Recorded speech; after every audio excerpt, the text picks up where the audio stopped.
Hello friends, ഇന്ന് നമ്മൾ ചർച്ച ചെയ്യാൻ പോകുന്നത് ഒരു വീടിന് ഇൻവെർട്ടർ കണക്ഷനുകൾ എന്തിനൊക്കെയാണ്, എവിടെയൊക്കെയാണ് നമ്മൾ മെയിനായിട്ട് ഇൻവെർട്ടർ കണക്ഷൻ കൊടുക്കേണ്ടതെന്നാണ് നമ്മളൊന്ന് അറിഞ്ഞിരിക്കേണ്ടത്. കാരണം നമ്മൾ ഇൻവെർട്ടർ ഓൾറെഡി ഉപയോഗിക്കുന്ന വ്യക്തികളാണെങ്കിൽ കൂടിയും നമ്മൾ അനാവശ്യമായിട്ട് കുറേ ബൾബുകളും ഫാനുകളും വേണ്ട പ്ലഗുകളും കൊടുത്തിട്ടുണ്ടെങ്കിൽ ഈ പറയുന്ന രീതിയിൽ കറണ്ട് പോകുന്ന സമയത്ത് നമ്മൾ അറിയില്ല. ഓട്ടോമാറ്റിക്കായിട്ട് ഇതെല്ലാം തന്നെ യൂസ് ചെയ്യുകയും ചെയ്യും. നമുക്ക് അത്യാവശ്യ കാര്യങ്ങൾ വരുന്ന സമയത്ത് ഇൻവെർട്ടറിൻ്റെ ബാക്കപ്പ് ഇല്ലാത്തൊരവസ്ഥയിലേക്ക് വരാനുള്ള ചാൻസസ് കൂടുതലാണ്.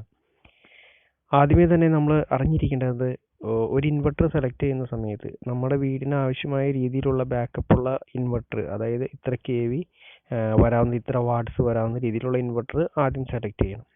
നോർമൽ ലെവലിലാണെങ്കിൽ ഒരു 1.2 1.5 അത്രയും KV 1.5 KV വരുന്ന അല്ലെങ്കിൽ 1 KV വരുന്ന നോർമൽ ഒരു ഇൻവെർട്ടർ മാത്രമേ നമുക്ക് സാധാരണ ഒരു വീട്ടിലേക്ക് ആവശ്യമായി വരുന്നുള്ളൂ. ഇത് തന്നെ അത്യാവശ്യം ബാക്കപ്പ് നമുക്ക് കിട്ടുകയും ചെയ്യും. നമ്മളൊരു റൂം എടുക്കുക. ഒരു റൂമിൽ നമ്മൾ ഏറ്റവും ആദ്യം തന്നെ നോക്കേണ്ടത് നമ്മുടെ ഒരു മാസ്റ്റർ ബെഡ്റൂമിൽ നമ്മൾ എന്തിനൊക്കെയാണ് നല്ലത്. മെയിനായിട്ട് നമ്മൾ ചെയ്യേണ്ടത് ഒരു ബൾബ് അല്ലെങ്കിൽ ഒരു ട്യൂബ്, നമ്മൾ ട്യൂബ് ഉപയോഗിക്കുന്ന വ്യക്തികളാണെങ്കിൽ ട്യൂബ് സെറ്റ് ഉപയോഗിക്കുന്ന വ്യക്തികളാണെങ്കിൽ ഒരു ലൈറ്റും ഒരു ഫാനും നമ്മൾ ഇൻവെർട്ടറിന് മസ്റ്റായിട്ട് നമ്മൾ കൊടുത്തിരിക്കുക. പിന്നെ നമുക്ക് അത്യാവശ്യം നമ്മൾ ഉപയോഗിക്കുന്ന ഒരു മൊബൈലിൻ്റെ ചാർജ് ചെയ്യാൻ നമ്മൾ ഇൻവെർട്ടറിൽ ചാർജ് ചെയ്യുന്ന ആ സമയത്ത് ഉപയോഗിക്കുന്നുണ്ടെങ്കിൽ ആ സമയത്ത് നമുക്ക് ഒരു പ്ലഗ് കൂടി, ഏതെങ്കിലും ഒരു പ്ലഗ് കൂടി മാത്രം അത് സെപ്പറേറ്റ് നമ്മുടെ ബെഡിനോട് ചേർന്നുള്ള ബെഡ് സ്വിച്ചിൽ തന്നെ ഇൻവെർട്ടറിൻ്റെ കണക്ഷൻ കൊടുക്കുന്നതാണ് നല്ലത്. കാരണം നമുക്ക് ഓട്ടോമാറ്റിക്കായിട്ട് നമുക്ക് കറണ്ട് പോകുന്ന സമയത്താണെങ്കിൽ നമ്മുടെ മൊബൈൽ ചാർജ് ചെയ്യാനും ആ ഇൻവെർട്ടർ സെക്ഷനിൽ ഉപയോഗിച്ച് നമുക്ക് ചാർജ് ചെയ്യാൻ സാധിക്കും. അപ്പോൾ ഒരു ലൈറ്റും ഒരു ഫാനും ഒരു പ്ലഗും മാത്രമേ ഇൻവെർട്ടറിൽ കണക്ഷൻ നമ്മൾ റൂമിൽ കൊടുക്കുന്നതാണ് ഏറ്റവും ബെറ്റർ. ബാക്കി എല്ലാ പ്ലഗുകളും ബാക്കി എല്ലാ ലൈറ്റുകളും ഇൻവെർട്ടറിൽ നിന്നും മാറ്റിയെടുക്കുക. പിന്നെ വേണ്ട ഇൻവെർട്ടറിൽ കൊടുക്കേണ്ട വേറെ ഒന്നാണ് നമ്മുടെ മെയിനായിട്ട് വരുന്ന റൂം അറ്റാച്ച്ഡ്. ഇന്നിപ്പോൾ ഏകദേശം തന്നെ എല്ലാം തന്നെ റൂം അറ്റാച്ച്ഡ് ബാത്റൂമാണ്. ഈ അറ്റാച്ച്ഡ് ബാത്റൂമിൽ നമ്മൾ കൊടുക്കുമ്പോൾ ശ്രദ്ധിക്കേണ്ട ഓരോ ഒരു കാര്യം, നമ്മൾ മിക്ക സ്ഥലങ്ങളും കണ്ടിരിക്കുന്നത് തന്നെ ഒരു ലൈറ്റും അതിൻ്റെ എക്സോസ്റ്റും കൂടി ഇൻവെർട്ടർ സെക്ഷനിൽ കൊടുക്കുന്നത് നമ്മൾ കണ്ടിട്ടുണ്ട്.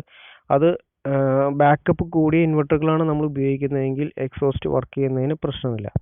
അതല്ലാതെ നമ്മൾ ബാക്കപ്പ് കുറഞ്ഞ ഇൻവെർട്ടറുകളാണ് നമ്മൾ ഉപയോഗിക്കുന്നത്, ഏറ്റവും നല്ലത് രണ്ടിനും സെപ്പറേറ്റ് സ്വിച്ചുകൾ കൊടുക്കുന്നതാണ് ഏറ്റവും നല്ലത്.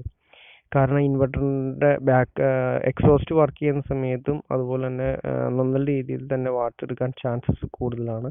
അപ്പോൾ നമ്മൾ ഒരു ഇൻവെർട്ടറിൻ്റെ സെക്ഷൻ ഒരു റൂമിൽ ഞാൻ നേരത്തെ പറഞ്ഞ പോലെ ഒരു ഫാനും ഒരു ലൈറ്റും ബെഡ്റൂമിനോട് അറ്റാച്ച് ചെയ്ത ബാത്റൂം ആണെങ്കിൽ ആ ബാത്റൂമിലേക്ക് കയറുന്ന ഒരു ലൈറ്റും മാത്രം ഇൻവെർട്ടറിൽ മതിയാവും.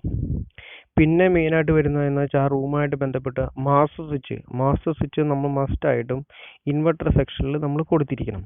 അത് അത്യാവശ്യ ഘട്ടങ്ങളിൽ മാത്രമേ നമ്മൾ മാസ്റ്റർ സ്വിച്ച് ഉപയോഗിക്കുന്നുള്ളൂ. ഈ മാസ്റ്റർ സ്വിച്ച് നമ്മൾ ഇൻവെർട്ടറിൽ തന്നെ കൊടുത്ത് മാസ്റ്റർ കൺട്രോളിങ് ചെയ്തിരിക്കുന്നതാണ് ഏറ്റവും നല്ലത്. കാരണം പെട്ടെന്ന് എന്തെങ്കിലും ഒരു അനക്കോ കാര്യങ്ങളോ ഉണ്ടാകുന്ന സമയത്ത് നമുക്ക് കറണ്ട് പോയിട്ടുണ്ടെങ്കിൽ നമ്മൾ മാസ്റ്റർ സ്വിച്ച് കൊടുത്തിരിക്കുന്നത് സാധാ ഫേസിലാണെങ്കിൽ ഓൾറെഡി നമ്മൾ അത്യാവശ്യ സമയത്ത് ആ മാസ്റ്റർ സ്വിച്ച് ഓൺ ചെയ്യുന്ന സമയത്ത് ബാക്കി മാസ്റ്ററിൽ കൊടുത്തിരിക്കുന്ന ഒരു ലൈറ്റുകളും വർക്ക് ചെയ്യില്ല.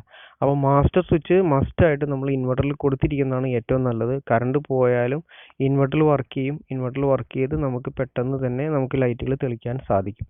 ഇത് വളരെ കുറച്ച് നേരത്തേക്കുള്ള ഒരു പ്രോസസ്സിങ് ആയതുകൊണ്ട് മാത്രമാണ് ഞാൻ പറഞ്ഞത് മാസ്റ്റർ സ്വിച്ച് ഇൻവെർട്ടറിൽ കൊടുക്കണം എന്ന് പറഞ്ഞത്. ഇതാണ് ഒരു റൂമുമായിട്ട് ബന്ധപ്പെട്ട് വരുന്ന ഇൻവെർട്ടർ കണക്ഷൻ. നിങ്ങൾക്ക് മനസ്സിലായിട്ടുണ്ടെന്ന് ഞാൻ വിചാരിക്കുന്നു.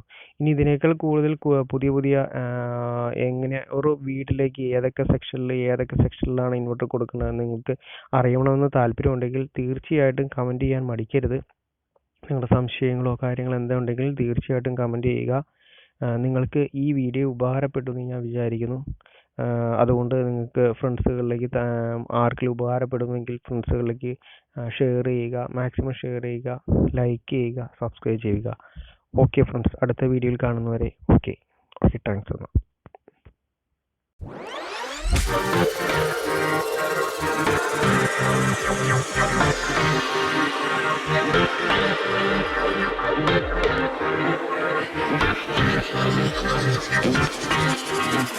Thank you.